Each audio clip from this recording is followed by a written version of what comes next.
Come, a study P entertainment channel. Practice set, Bal Vikas, child development pedagogy, teaching aptitude. Practice set number P06. हमने 1, 2, 3, 4, 5 हम लोग 6 में आए हैं. Practice set 06. तो चलिए स्वागत है आपका. तो पहला क्वेश्चन देखें हम. सीखने के नियम में शामिल नहीं है. क्या कह रहा है? शामिल नहीं है. तो सीखने के नियम जो हमने आपको बताया, तो पहला है अभ्यास. अभ्यास का नियम, प्रभाव का नियम और तत्परता. यह हमारा क्या है? प्राथमिक है. ध्यान दीजिए, मैंने कहा कि अभ्यास का नियम, प्रभाव का नियम और तत्परता का नियम ये प्राथमिक नियम है. लेकिन कहीं पे भी और अगर सवाल पूछ दे, गौण, क्या मैंने कहा? गौण नियम, गौण या सेकेंडरी.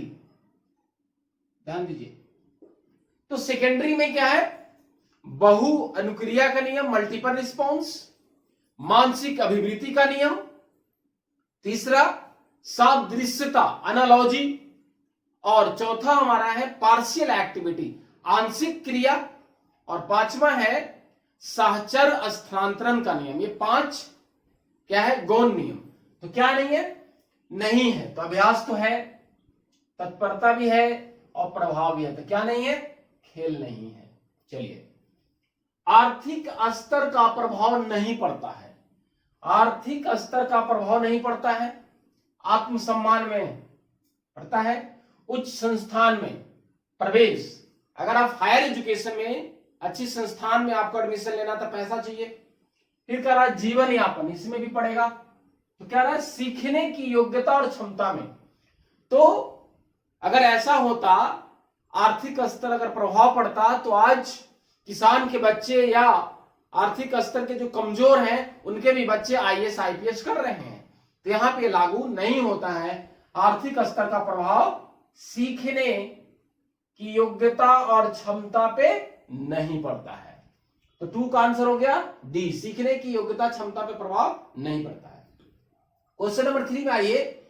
निम्न में से कौन सा वाद बच्चों को स्वयं ज्ञान निर्माण, बहुत इंपॉर्टेंट है, बच्चों को स्वयं ज्ञान निर्माण करने का अवसर प्रदान करता है. स्वयं ज्ञान का निर्माण, कंस्ट्रक्शन ऑफ नॉलेज. ये व्यवहारवाद. तो व्यवहारवाद क्या कहता है? यहां पे अधिगमकर्ता प्रयास और त्रुटि के द्वारा सीखता है, वातावरण के अंतःक्रिया के द्वारा सीखता है. नहीं. कार्यवाद. कार्यवाद में कहा गया यहां पे कि एक मनोविज्ञान का संप्रदाय है, स्कूल है, जिसमें कार्यवाद में क्या कहा गया कि चेतना का अध्ययन किया जाता है. तो चलिए, ये भी नहीं होगा. ज्ञानवाद नहीं, संरचनावाद.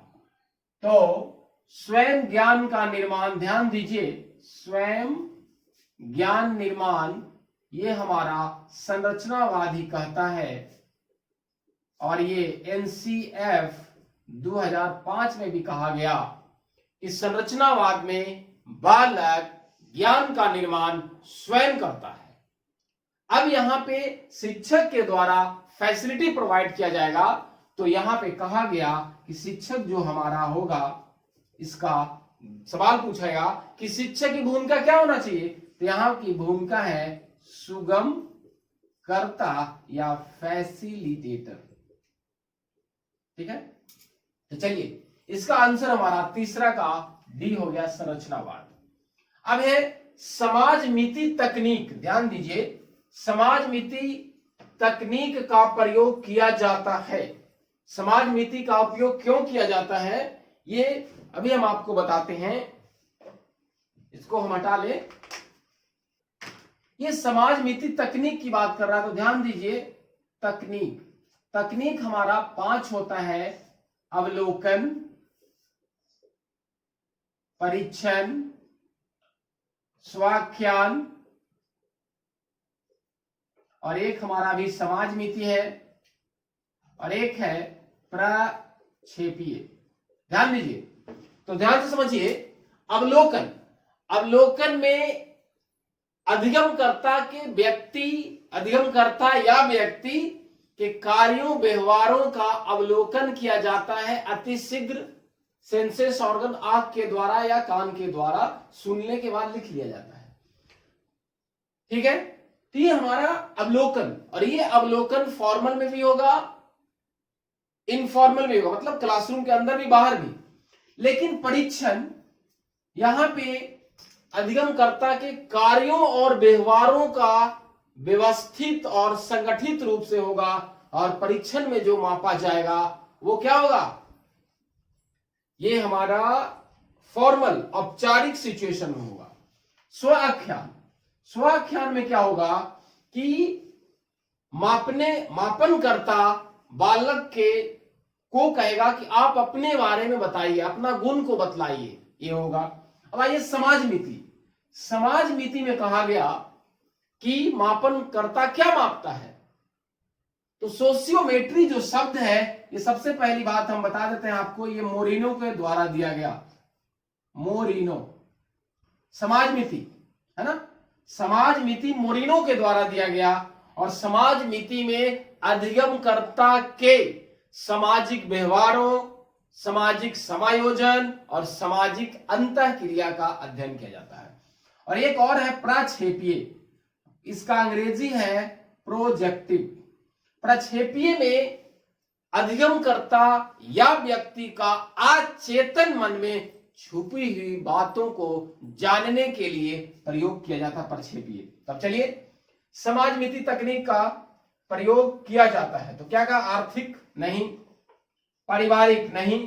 अभी हमने पढ़ा समाजीकरण, कि समाज नीति में सामाजिक व्यवहारों का, सामाजिक अंतःक्रिया का और सामाजिक समायोजन का अध्ययन करते हैं। तो समाज नीति में समाजीकरण हो गया।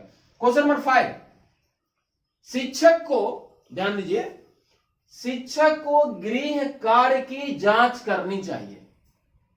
कभी कभी नहीं, कभी नहीं, ये तो दम नहीं होगा, डबल कंक्लूड कर सकते हैं। नियमित या छात्र जब कहे, तो हमारा शिक्षक का एक कार्य होना चाहिए कि अगर आप होमवर्क दिए हैं तो आपको रेगुलर जांच करनी चाहिए। तो 5 का आंसर सी हुआ। क्वेश्चन नंबर 6 आइए, मनोविज्ञान के अनुसार बाल विकास की अवस्था कौन सी अवस्था जटिल और कठिन होता है?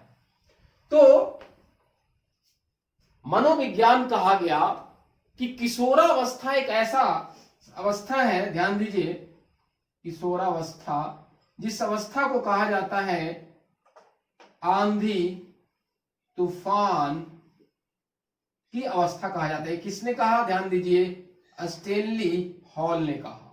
तो क्लियर हो गया कि कठिन और जटिल क्या हुआ, शैशवावस्था नहीं है, बाल्यावस्था नहीं है, ये हमारा किशोरावस्था हो गया। तो 6 का आंसर सी हो गया। अब वृद्धि को प्रभावित करने वाला, वृद्धि को प्रभावित करता क्या करता है, पर्यावरण करेगा ही, स्वास्थ्य भी करेगा और बैलेंस डाइट, आहार भी करेगा। तो इसमें लिखा है कि सभी, तो हमारा आंसर हो जाएगा सभी। क्या है, विशिष्ट बालकों, स्पेशल चाइल्ड, विशिष्ट बालकों की शिक्षा हेतु शिक्षक को ध्यान देना चाहिए कि अगर स्पेशल चाइल्ड हो तो क्या करना चाहिए, उनके पहनावे पे ध्यान देना चाहिए नहीं, उसके अनुशासन, ये है इंपॉर्टेंट, लेकिन देखें आगे, उसके खान पान पे ध्यान देना है, ये भी सही है, थोड़ा देना है। व्यक्तिगत आवश्यकताओं व समस्याओं पर, ये सबसे ज्यादा अप्रोप्रिएट है कि जो हमारा स्पेशल एजुकेशन है, ध्यान दीजिए, स्पेशल एजुकेशन, और एक होता है इंटीग्रेटेड, और एक है हमारा इंक्लूसिव। ध्यान दीजिए, ये है समावेशी, ये है एकीकृत, और ये है विशेष। ध्यान दीजिए, तो यहां पे इंक्लूसिव का मतलब हुआ कि क्लासरूम में सभी बालकों को एक साथ, ध्यान दीजिएगा, और इंक्लूसिव का सबसे बड़ा जो सूत्र है, मंत्र है, वो क्या है कि एक्सेप्ट एंड रिस्पेक्ट डिफरेंसेस। ध्यान दीजिए, मैंने कहा आदर और स्वीकार करना, अंतर को आदर और स्वीकार करना है, मतलब सभी तरह के बालकों को एक साथ पढ़ाना, वो हमारा इंक्लूसिव हो गया। अब स्पेशल जो चाइल्ड हमारा विशेष शिक्षा की बात है, ये क्या करता है कि अगर सवाल इस तरह का रहे, स्पेशल चाइल्ड मतलब जो दृष्टिबाधित, श्रवण बाधित या मानसिक मंदता, इस तरह का अगर शिक्षा देने की बात है, विशेष अगर इस तरह से ऑप्शंस में रहे तो आप समझ लीजिएगा स्पेशल एजुकेशन। अब इंटीग्रेटेड क्या है? इंटीग्रेटेड का मतलब हुआ कि यहां पे एकीकृत करने की बात है। यहां पे अगर एक इंस्टीट्यूशन में जो स्पेशल चाइल्ड है, उन लोगों को अलग क्लासेस करना है क्योंकि उनको मुख्य धारा में लाना। ध्यान दीजिएगा, इंटीग्रेटेड मैंने कहा कि जो विशेष बालक है उनको इस तरह से शिक्षा देकर कैसे लाना, मुख्य धारा में लाना, तो एकीकृत वहां पे मुख्य धारा हो। चलिए, तो यहां पे आंसर हमारा हो गया 8 का डी। समायोजन शिक्षा से क्या तात्पर्य है? विद्यालय ना आने वाले बच्चों को विद्यालय में लाना, सोचते हैं, विशेष बालकों को मुख्य धारा में लाना, दैट इज इंटीग्रेटेड, ये भी सही है। सभी बालकों को एक साथ शिक्षा, इंक्लूसिव, तो लग रहा है तीनों यहां पे ऑप्शंस भी आपके पास सभी, तो हमारा आंसर हो जाएगा सभी। अब है सृजनात्मक और प्रतिभाशाली बालक में कौन सा गुण नहीं होता है? नहीं, क्या है? खोजपूर्ण प्रवृत्ति, डिस्कवर करना, ये होता ही है। क्रियाशीलता, एक्टिविटी, एक्टिव रहना, है ना, ये भी सही है।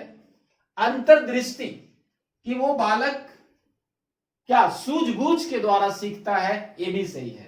और नेक्स्ट है सीमित रुचियां, लिमिटेड इंटरेस्ट। ऐसा नहीं है कि जो हमारा प्रतिभाशाली बालक होगा या सृजनात्मक बालक होगा वो एक ही इंटरेस्ट या उसका लिमिटेड, ऐसा कोई बात नहीं है, इसलिए आंसर इसका ये हुआ, कौन नहीं है।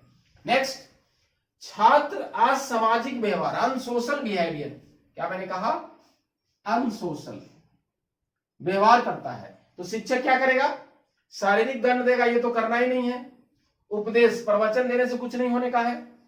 व्यवहार का कारण जानना, और एक है कक्षा से बाहर करना, ये भी नहीं होगा। तो ये सबसे अप्रोप्रिएट लग रहा है, व्यवहार का कारण जानना, कि अगर एक शिक्षक क्लासरूम में बालक किसी प्रकार का अगर असामाजिक व्यवहार करता है तो सबसे पहले धैर्य के साथ, हम गुस्सा नहीं करेंगे, सबसे पहले उसको बुलाएंगे कि आखिर व्यवहार उस प्रकार का क्यों किया, मतलब उसके कारण को जानने का प्रयास करेंगे। ये बहुत सवाल शिक्षण नियोक्ता में पूछता है, तो इसको ध्यान रखिएगा। कभी भी क्लासरूम से बाहर नहीं करना है, दंड नहीं देना है, हम उसके कारण को जानेंगे, उसके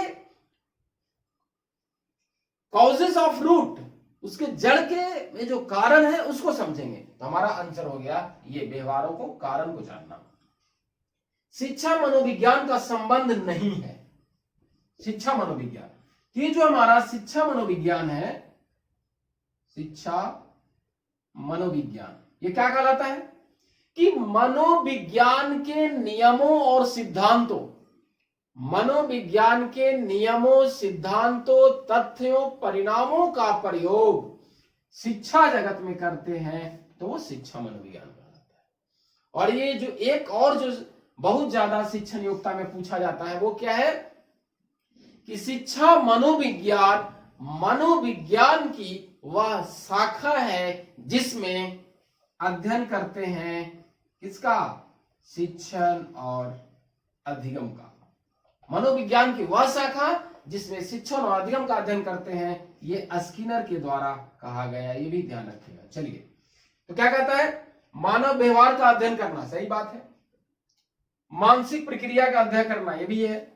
संचार माध्यम, कह रहा है नहीं है। फिर सीखने की विधियां, ये भी अध्ययन करता है। तो साइकोलॉजी में कभी भी मीडिया के बारे में नहीं, संचार माध्यम का इसमें नहीं पूछ रहा है, तो ये हमारा आंसर हो गया सी, 12 का कौन नहीं है। चलिए, सृजनात्मक बालक का गुण, क्रिएटिव बालक, ये जो हमारा है क्रिएटिव और गॉड गिफ्टेड। इसका गुण क्या है? सुस्त रहना नहीं, खोजी प्रवृत्ति का होना। ये अभी हम लोग थोड़ा देर पहले देखे थे। तो सृजनात्मक बालक का गुण क्या हुआ? खोजी प्रवृत्ति का गुण हुआ। तो यह है कि प्रतिभाशाली बालक और सृजनात्मक बालक ये खोजी प्रवृत्ति के होते हैं, क्रियाशील होते हैं, और इनका जो चिंतन होता है, ध्यान दीजिए यहाँ पे, ये हमारा प्रतिभाशाली जो बालक हैं इनका चिंतन जो होगा, ये बहुत सवाल पूछा जाता है, ये क्या होगा? डाइवर्जेंट। प्रतिभाशाली बालक का चिंतन हमेशा डाइवर्जेंट होता है और इसका संबंध सृजनात्मकता से होता है। अभी हमने चाइल्ड डेवलपमेंट पेडागोजी और टीचिंग एप्टीट्यूड का प्रैक्टिस सेट P06 अभी हमने किया, और ये लगातार प्रैक्टिस सेट हम लोग का चल रहा है, और इसी तरह से विथ एक्सप्लेनेशन, व्याख्या के साथ हम कर रहे हैं। और आपको कैसा लगा ये फीडबैक जरूर देना है। इसके लिए आप हर एक वीडियो को आप जब देखें तो लाइक जरूर करें, और अगर आप अभी तक सब्सक्राइब नहीं किए हैं तो शेयर एंड सब्सक्राइब भी करें। धन्यवाद।